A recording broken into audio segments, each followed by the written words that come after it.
ये कहानी Lord of the rings की तीनों फिल्मों से पहले की है, लेकिन इसे उनके बाद रिलीज किया गया था। इस फिल्म में अलग अलग जातियों के लोग दिखाई देते हैं, जैसे कि एल्व्स जो बेहद अमीर और हुनरमंद होते हैं। ये पहाड़ों में रहते हैं और हाथ के काम में माहिर होते हैं। एल्व्स अमर होते हैं, यानी वो कभी मरते नहीं, इसलिए कई लोग उन्हें भगवान जैसा मानते हैं। कहानी में 5 जादूगरों विजर्ड्स का भी जिक्र आता है, जिनमें गैंडल्फ द ग्रे, सारूमन और एक तीसरा जादूगर ब्राउन कहलाता है। इन तीनों का किरदार इस कहानी में देखने को मिलता है। दूसरी ओर हॉबिट्स नाम के छोटे कद के लोग शायर नाम की जगह में रहते हैं। वहाँ पर न लड़ाई होती है न हिंसा। वो लोग बस खाते पीते मौज मस्ती करते हैं और हमेशा खुश रहते हैं। अब बात करते हैं ऑर्क्स की। ये दरअसल राक्षसों की एक प्रजाति है जो हर जीव के दुश्मन है। इनके नेता का नाम है अजोग। इनके साथ ही गॉब्लिन्स नाम की प्रजाति भी होती है, जो कि ऑर्क्स की ही एक शाखा है। तो ये थी वो अलग अलग प्रजातियां जो आपको इस कहानी में आगे देखने और सुनने को मिलेंगी। अब आते हैं असली किरदार पर, बिल्बो बैगिंस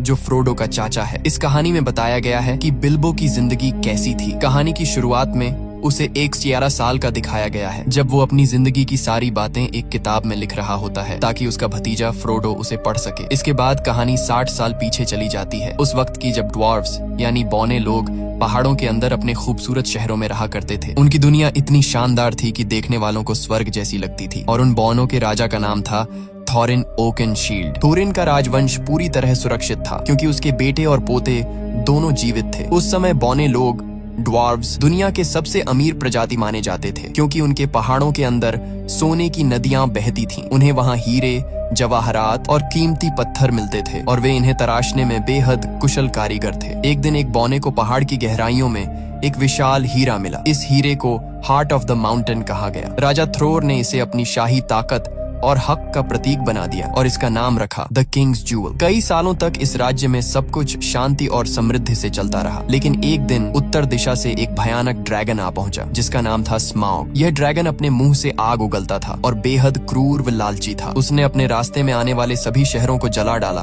और फिर उस पहाड़ में घुस गया जहाँ बौने रहते थे। उसने सारा सोना और खजाना अपने कब्जे में ले लिया, अपनी लालच और शक्ति दिखाने के लिए। इस हमले में वह कीमती हीरा हार्ट ऑफ द माउंटेन यानी राजा का हीरा एरेबोर भी खो गया। जो बौने कभी सोने के साम्राज्य के मालिक थे, अब बेघर और बेसहारा बन गए। स्माउग नाम का वो ड्रैगन पूरे इलाके पर राज करने लगा और सारे बौनों को पहाड़ों से भागना पड़ा। इसी दौरान एल्व्स की सेना वहां पहुंची। राजा थ्रोर का पोता थ्रेन उनसे मदद की भीख मांगता है, लेकिन एल्व्स ने मदद करने से इनकार कर दिया। उनके राजा को डर था कि अगर उन्होंने कुछ किया तो उनके लोग ड्रैगन के क्रोध का शिकार हो जाएंगे, इसलिए उन्होंने मुड़कर देखना तक गवारा नहीं किया। इसके बाद बौने पूरी तरह बेघर हो गए। वो जंगलों में भटकने लगे और राजकुमार थॉरिन को इंसानों के लिए मजदूरी तक करनी पड़ी। जो लोग कभी सोने के महलों में रहते थे, वो अब दर दर की ठोकरें खाने लगे। इस तरह वो बौने जो कभी स्वर्ग जैसी जगह पर रहते थे, अब हमेशा के लिए अपना घर और राज्य खो बैठे। कई साल इसी तरह बीत गए। फिर एक दिन जादूगर गंडाल्फ द ग्रे ने बिल्बो बैगिंस के घर पर एक अजीब सी पार्टी रखी, जिसके बारे में बिल्बो को खुद कुछ पता नहीं था। उस रात 13 बौने 13 ड्वार्व्स वहां पहुंचे, जिनमें थॉरिन ओकेनशील्ड भी शामिल था, जो राजा थ्रोर का पोता और बौनों का नेता था। पार्टी के दौरान उन्होंने बताया कि अब पंछी फिर से उन पहाड़ों की ओर लौटने लगे हैं जहां वे पहले रहा करते थे। एक भविष्यवाणी के अनुसार जब पंछी वापस एरेबोर की ओर लौटने लगे तो इसका मतलब होता है कि स्मॉग नाम का ड्रैगन अपनी तबाही के अंत के करीब है। थॉरिन कहता है, अगर ये संकेत हमने देखा है तो दूसरों ने भी देखा होगा, और अब वे सब भी हमारे एरेबोर पर कब्जा करना चाहेंगे जहां अनगिनत खजाने और सोना अब भी छिपा है। लेकिन हम ऐसा नहीं होने देंगे। हम स्मॉग को मार गिराएंगे, उसे भगा देंगे और अपना घर, अपनी जमीन और अपना गर्व वापस हासिल करेंगे। तभी एक बौना कहता है, लेकिन तुम भूल रहे हो, पहाड़ का मुख्य दरवाजा तो बंद है, अंदर जाने का कोई रास्ता नहीं। तभी गैंडल्फ मुस्कुराता है और अपनी जेब से एक चाबी निकाल कर कहता है, यह चाबी तुम्हारे पिता ने मुझे दी थी ताकि मैं इसे सुरक्षित रख सकूं। ये देखकर एक और बौना कहता है, अगर चाबी है तो जरूर कोई गुप्त दरवाजा भी होगा जिससे हम अंदर जा सकते हैं। गैंडल्फ द ग्रे कहता है, हाँ, पहाड़ की दीवारों के पास कुछ पुराने खंडहर हैं जहां से एक गुप्त रास्ता नीचे के कमरों तक जाता है, लेकिन उस दरवाजे को ढूंढना आसान नहीं होगा क्योंकि एरेबोर के दरवाजे हमेशा अदृश्य रहते हैं। इसके बाद गंडाल्फ एक नक्शा मैप निकालता है और कहता है, इस नक्शे में इसका जवाब छिपा है। शायद ये हमें बताए कि वह दरवाजा कहाँ है, लेकिन मुझे इसे पढ़ना नहीं आता। हालांकि मिडिल अर्थ में कुछ लोग हैं जो ऐसे नक्शे को पढ़ सकते हैं और इसके गुप्त संकेतों को समझ सकते हैं। हमें उनकी मदद लेनी होगी। गैंडल्फ आगे कहता है, इस सफर में बिल्बो बैगिंस भी हमारे साथ जाएगा क्योंकि ड्रैगन स्मॉग बौनों की गंध को पहचानता है लेकिन हॉबिट्स की नहीं। इसलिए जब हमें पहाड़ के अंदर घुसना होगा तो बिल्बो हमारी सबसे बड़ी मदद करेगा। लेकिन बिल्बो डर जाता है। वो कहता है, नहीं, मैं नहीं जाऊंगा, वहां मेरी जान जा सकती है। अगर उस ड्रैगन ने मुंह से आग फेंकी तो मेरी हड्डियां तक पिघल जाएंगी। इसलिए वो साफ साफ मना कर देता है। मगर अगले दिन जब सभी बौने और गैंडल्फ रवाना हो जाते हैं तो बिल्बो को अचानक कुछ महसूस होता है। वो भागता हुआ उनके पीछे जाता है और उनके दिए हुए सहमति पत्र कॉन्ट्रैक्ट पर दस्तखत कर देता है। अब बिल्बो भी उन 13 बौनों की टोली का हिस्सा बन जाता है और सब मिलकर उस जगह की ओर निकल पड़ते हैं जहां ड्रैगन स्मॉग रहता है, यानी एरिबोर की दिशा में। पूरा दिन सफर करने के बाद रात को जब वो एक जगह आराम करने रुकते हैं तो उन्हें एहसास होता है कि चारों तरफ ऑर्क्स राक्षस घूम रहे हैं। तभी एक बुजुर्ग बौना अपनी पुरानी यादें सुनाने लगता है। वो कहता है, जब स्मॉग ने हमारे पहाड़ों पर कब्जा कर लिया था तब हमारे राजा ने अपनी पुरानी नगरी वापस लेने की कोशिश की थी, लेकिन उससे पहले ऑर्क्स की सेना आ पहुंची। उनका नेता बेहद भयानक और शक्तिशाली था। उसका नाम था आजोग। राजा थ्रॉर यानी थॉरिन के दादा ने उससे सीधे लड़ाई की, लेकिन अजोग ने उनका सिर काट दिया। इस सदमे से थॉरिन के पिता थ्रेन पागल हो गए और फिर कभी नहीं मिले। लेकिन थॉरिन ने हार नहीं मानी। उसने अजोग का मुकाबला बिना हथियार के किया और लंबी लड़ाई के बाद अपनी तलवार से अजोग का एक हाथ काट दिया। तब उस दानव को एहसास हुआ कि थॉरिन की नस्ल को मिटाना आसान नहीं है। मगर उस युद्ध में बौनों की पूरी सेना खत्म हो गई और कुछ ही बौने जिंदा बच पाए। फिर वह बौना गर्व से कहता है, उसी दिन मुझे समझ आया कि अगर कोई हमें दोबारा एकजुट कर सकता है तो वो सिर्फ थॉरिन ओकनशील्ड ही है। इसीलिए आज थॉरिन और उसके 12 साथी बौने अपने पहाड़ एरिबोर को वापस पाना चाहते हैं और गैंडल्फ जानता है कि ये उनका हक है, इसीलिए वो पूरी तरह उनके साथ है।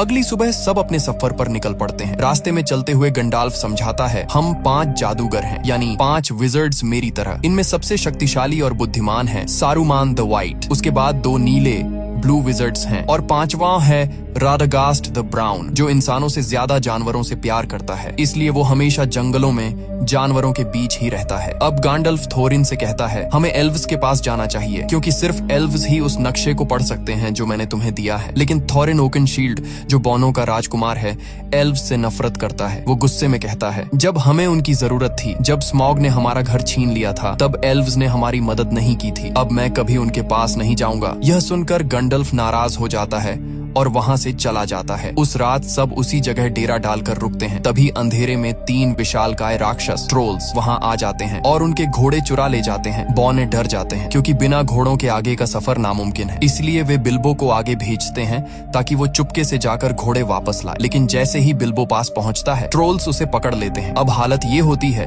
कि सभी बौनों को पकड़ लिया जाता है और ट्रोल्स उन्हें आग पर भूनकर खाने की तैयारी करने लगते हैं। तभी उनमें से एक ट्रोल कहता है, जल्दी करो, सूरज निकलने वाला है। अगर सूरज की रोशनी हम पर पड़ी तो हम सब पत्थर बन जाएंगे। इसी बीच बिल्बो अपनी चालाकी दिखाता है। वो तीनों ट्रोल्स से बातों में उलझाने लगता है, उन्हें आपस में झगड़वाने लगता है ताकि वक्त निकल जाए। और जैसे ही सुबह की पहली किरणें निकलती हैं, उसी वक्त गैंडल्फ ऊंची चट्टान पर खड़ा होता है। वो अपनी जादुई छड़ी से उस चट्टान पर वार करता है और चट्टान टूटकर 2 हिस्सों में बंट जाती है। उसके पीछे से निकलती हुई सूरज की तेज किरणें सीधी ट्रोल्स पर पड़ती हैं और देखते ही देखते तीनों ट्रोल्स पत्थर बन जाते हैं। इस तरह बिल्बो की समझदारी और गैंडल्फ के जादू से सारे बौने बच जाते हैं और उनका सफर फिर से जारी होता है।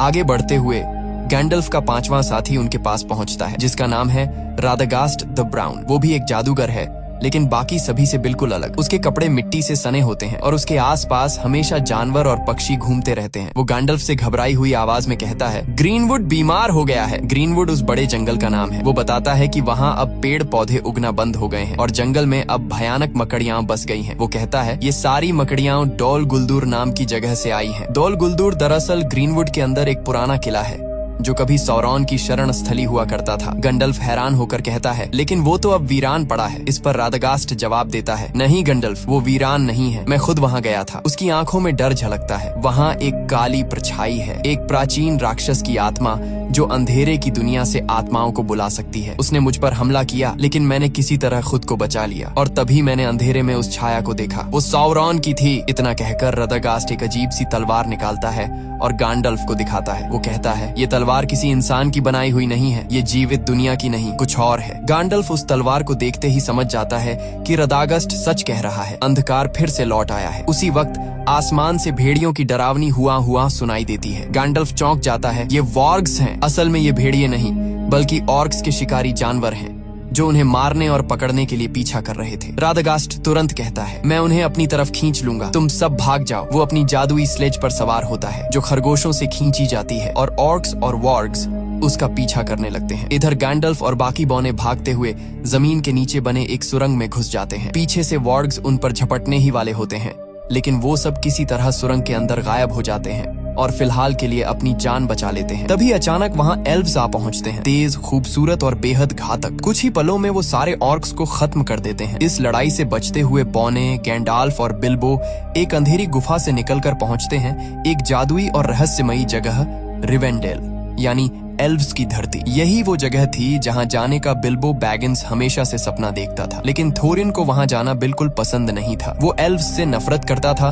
क्योंकि जब उसके कबीले को उनकी सबसे ज्यादा जरूरत थी तब एल्व्स ने मदद करने से इनकार कर दिया था। फिर भी गैंडाल्फ की मनाने पर थोरिन और बाकी बौने वहां जाने के लिए तैयार हो जाते हैं। एल्व्स उनका स्वागत करते हैं और उसी वक्त गैंडाल्फ थोरिन से कहता है कि वो नक्शा उसे दे दे ताकि वो इसे एलरॉन्ड यानी एल्व्स के राजा को दिखा सके। थोरिन पहले तो हिचकिचाता है लेकिन आखिरकार मान जाता है। जब एलरॉन्ड नक्शे को ध्यान से देखता है तो उसे उसमें एक गुप्त संदेश दिखाई देता है। वो बताता है कि ड्यूरिन डे पर तुम्हें ग्रे स्टोन के पास खड़ा होना होगा और वहीं से तुम्हें वो गुप्त दरवाजा दिखाई देगा जो केवल एक खास चाबी से ही खुलेगा। वो आगे समझाता है कि ड्यूरिन डे वो दिन होता है जब पतझड़ का आखिरी चांद और सर्दी का पहला सूरज एक साथ दिखाई देते हैं और वो दिन बहुत जल्द आने वाला है। लेकिन एलरॉन्ड उन्हें चेतावनी देता है, तुम ही अकेले नहीं हो जो उस जगह पर नजर रखे हुए हो, बहुत से लोग वहां पहुंचने की कोशिश कर रहे हैं। और तभी वहां प्रकट होता है एक और शक्तिशाली जादूगर, सारूमन द व्हाइट, जो ताकत में गैंडाल्फ के बराबर है। सारूमन गैंडाल्फ से कहता है, हमें उन पहाड़ी रास्तों पर नहीं जाना चाहिए जहां ड्रैगन स्मॉग सो रहा है, क्योंकि वो पिछले 60 सालों से गहरी नींद में है। अगर वो जाग गया तो ये पूरी दुनिया राख में बदल जाएगी। लेकिन तभी यूनिकॉर्न्स कहते हैं, अगर स्मॉग जाग गया और उसने दुश्मनों के साथ हाथ मिला लिया तो तबाही ऐसी होगी जिसकी इंसान कल्पना भी नहीं कर सकता। वे गैंडाल्फ को सब कुछ बताते हैं जो रैडगास्ट यानी 5वां और भूरा जादूगर पहले ही बता चुका था, लेकिन सारूमन उनकी बातों पर यकीन करने से इनकार कर देता है। तभी एलरॉन्ड एल्व्स का राजा गंभीर आवाज में कहता है, 400 साल पहले जब अंधकार ने इस धरती को निगला था तब हर चीज खत्म हो गई थी। अब बड़ी मुश्किल से हमने फिर से शांति पाई है और मैं नहीं चाहता कि वो विनाश दोबारा लौट आए। इसलिए एल्व्स और सारूमन दोनों ही थोरिन के मिशन में साथ जाने से इनकार कर देते हैं। मगर थोरिन को किसी की मदद की जरूरत नहीं थी। वो पहले से ही एल्व्स से नाराज था, इसलिए बिना कुछ कहे, बिना अलविदा बोले वो वहां से निकल जाता है। कुछ समय बाद थोरिन और उसके साथी पहुंचते हैं धुंध से ढकी पहाड़ियों में, जिन्हें मिस्टी माउंटेन्स कहा जाता है। कहते हैं यहाँ विशाल पत्थरों के जोड़े रहते हैं जो जिंदा हैं और एक दूसरे से लड़ते रहते हैं। शुरुआत में किसी को यकीन नहीं होता, लेकिन अचानक पूरी घाटी हिलने लगती है, आसमान गूंज उठता है और सामने दिखते हैं वो विशाल पत्थर जो सचमुच एक दूसरे पर हमला कर रहे थे। उनकी टक्कर से पूरी धरती कांप उठती है और थोरिन का दल अपनी जान बचाने के लिए भागने लगता है। कोई और रास्ता न देखकर वे पहाड़ों की गुफाओं में छिप जाते हैं, लेकिन जैसे ही वे अंदर जाते हैं उन पर हमला कर देते हैं गॉब्लिन्स, डरावने, कुरूप और खून के प्यासे जीव। वे सारे बौनों को पकड़ लेते हैं और गहराई में ले जाते हैं। उधर दूसरी तरफ दिखाया जाता है कि ऑर्क्स और उनके निर्दयी नेता एजॉग, जो कभी थोरिन के हाथों अपनी बाह गंवा चुका था, अब गुस्से से पागल हो चुका है। वो दहाड़ते हुए अपने सैनिकों को आदेश देता है, थोरिन को ढूंढो और उसका सर मेरे सामने लाओ। थोरिन सोचता है कि एजॉग मर चुका है, लेकिन हकीकत में वो जिंदा है और अब उसकी आंखों में सिर्फ एक ही जुनून जल रहा है, थोरिन और उसके पूरे कबीले का सफाया करने का।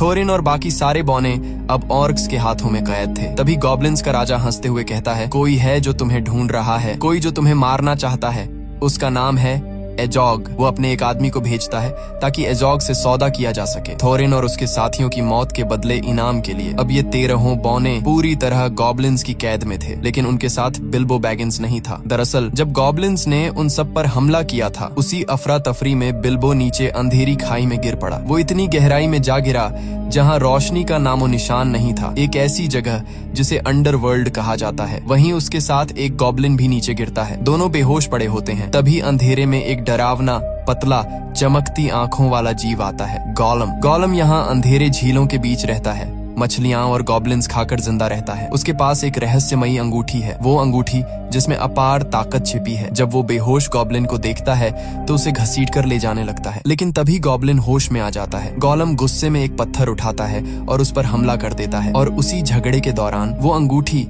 उसकी सबसे कीमती चीज, उसके जेब से गिर जाती है। दूर कोने में छिपा बिल्बो ये सब देख रहा होता है। वो धीरे से आगे बढ़ता है और वो अंगूठी उठाकर अपनी जेब में रख लेता है। उसे पता नहीं था कि उसने अभी अभी पूरी दुनिया की किस्मत अपने हाथों में ले ली है, लेकिन अब बिल्बो के सामने नई मुसीबत थी। इस अंधेरी जगह से निकलने का रास्ता उसे मालूम नहीं था। तभी सामने से वही डरावना गोलम आता है। उसकी आंखों में खून उतर आया था। वो बिल्बो को देखकर गुर्राता है और कहता है, माय प्रेशस, तू यहाँ क्या कर रहा है? वो बिल्बो को मार डालना चाहता है, लेकिन बिल्बो हिम्मत दिखाता है और कहता है, ठहरो, चलो एक खेल खेलते हैं। अगर मैं तुम्हारे सारे पहेलियों के सही जवाब दे दूं और तुम मेरी पहेली न सुलझा सको तो तुम मुझे बाहर का रास्ता दिखाओगे।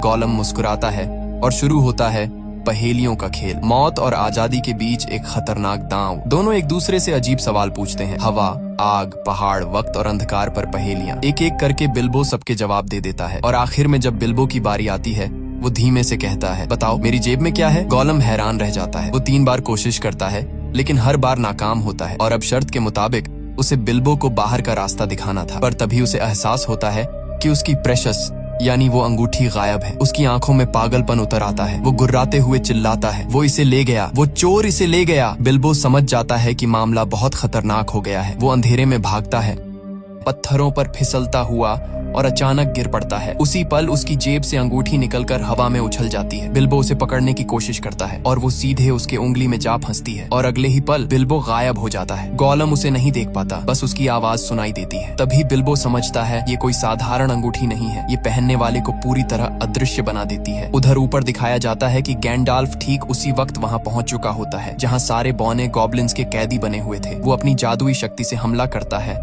और शुरू हो जाती है एक भयंकर लड़ाई। गॉब्लिन्स का राजा, एक विशालकाय भयानक जीव, गर्जना करता है, लेकिन गैंडाल्फ अपनी तलवार से उसका सिर काट देता है। धुएं और आग के बीच सारे बौने आजाद होकर भागते हैं और आखिरकार पहाड़ों के रास्तों से बाहर निकल आते हैं। वहीं दूसरी तरफ बिल्बो धीरे धीरे अंधेरे से बाहर निकलता है, लेकिन गोलम उसके रास्ते में आ जाता है। उसकी आंखों में पागलपन और नफरत झलक रही होती है। बिल्बो चुपचाप तलवार निकालता है। वो गोलम को मार सकता था, पर उसी पल वो रुक जाता है। उसे उस जीव पर दया आ जाती है जो अपनी लालच और तन्हाई में खुद ही कैद हो गया था। बिल्बो उसे मारे बिना उसके ऊपर से छलांग लगाता है और भाग निकलता है। गोलम उसकी चीखती आवाज के साथ गुफा में गूंज उठता है, वो चोर, उसने मेरी प्रेशस चुरा ली। और उसी पल से गोलम के दिल में जल उठती है बिल्बो के लिए नफरत की आग। बाहर निकलने पर बिल्बो की मुलाकात थोरिन और बाकी बौनों से होती है। सब उसे देखकर हैरान रह जाते हैं, वो कैसे बच निकला। लेकिन उनकी राहत ज्यादा देर नहीं टिकती, क्योंकि तभी अचानक आसमान से आवाजें आने लगती हैं। एजोग और उसकी ऑर्क्स की फौज वहां पहुंच चुकी होती है। वो विशालकाय भेड़ियों, वॉर्क्स पर सवार होकर हमला करते हैं। बौने अपनी जान बचाने के लिए भागते हैं और एक ऊंची चट्टान तक पहुंच जाते हैं। आगे रास्ता खत्म, पीछे मौत। गैंडाल्फ तुरंत सबको आदेश देता है, पेड़ों पर चढ़ो। सब तेजी से ऊपर चढ़ते हैं, लेकिन वॉर्ग्स नीचे से छलांग लगाकर पेड़ों को हिलाने लगते हैं। हवा में डर और चीखें भर जाती हैं। गैंडाल्फ अपनी छड़ी उठाता है और एक शक्तिशाली मंत्र बोलता है, नार फायर। अचानक आग भड़क उठती है और वो जलते हुए पाइन कोन नीचे फेंकता है। आग की लपटें भेड़ियों को घेर लेती हैं। कई ऑर्क्स जलकर गिर पड़ते हैं। आसमान में धुआं उठ रहा था। नीचे मौत थी और ऊपर टहनियों पर लटके थे थोरिन, बिल्बो और बाकी सारे बौने। और तभी कुछ ऐसा होने वाला था जो उनके भाग्य की दिशा हमेशा के लिए बदल देता। थोरिन और अजोग का आमना सामना फिर से होता है। थोरिन जैसे ही अजोग को देखता है, उसके गुस्से की कोई हद नहीं रहती, क्योंकि अजोग ने ही उसके दादा का सिर कलम किया था। वो गुस्से में अपनी तलवार निकालकर उस पर टूट पड़ता है, लेकिन अजोग बहुत ताकतवर होता है। उसका भेड़िया थोरिन को मुंह में दबोचकर जोर से फेंक देता है। अजोग अपने सैनिकों से कहता है कि थोरिन का सिर काट दो। तभी जब उसका आदमी तलवार उठाता है, बिल्बो बैगिंस उस पर हमला कर देता है, लेकिन बिल्बो इतने बड़े राक्षसों से मुकाबला नहीं कर सकता। उसके सामने 4 ऑर्क्स अपने अपने विशाल भेड़ियों पर सवार होकर उसकी ओर बढ़ रहे होते हैं ताकि उसे मार सकें। तभी बाकी बौने पेड़ों से नीचे उतरते हैं और उन पर हमला कर देते हैं, लेकिन ये ऑर्क्स बहुत ताकतवर होते हैं और बौनों के लिए उनका सामना करना मुश्किल पड़ता है। तभी आसमान से विशाल ईगल्स, गरुड़ जैसे विशाल पक्षी उतरते हैं। ये ईगल्स ऑर्क्स पर टूट पड़ते हैं, उन्हें अपनी तेज पंजों में पकड़कर हवा में उठा ले जाते हैं और नीचे गिरा देते हैं। इस तरह बिल्बो बैगिंस, थोरिन और बाकी सभी की जान बच जाती है। इन ईगल्स को यहाँ भेजा था गैलाड्रियल ने, जो एक एल्फ होती है और गैंडाल्फ पर पूरी तरह भरोसा करती है। उसे पूरा यकीन होता है कि गैंडाल्फ जो कह रहा है वो सच है और बिल्कुल सही है, इसलिए उसने मदद भेजी थी। ईगल्स सबको उठाकर दूर सुरक्षित जगह ले जाते हैं, जबकि नीचे अजोग और उसके बाकी सैनिक गुस्से में उन्हें जाता हुआ देखते रह जाते हैं।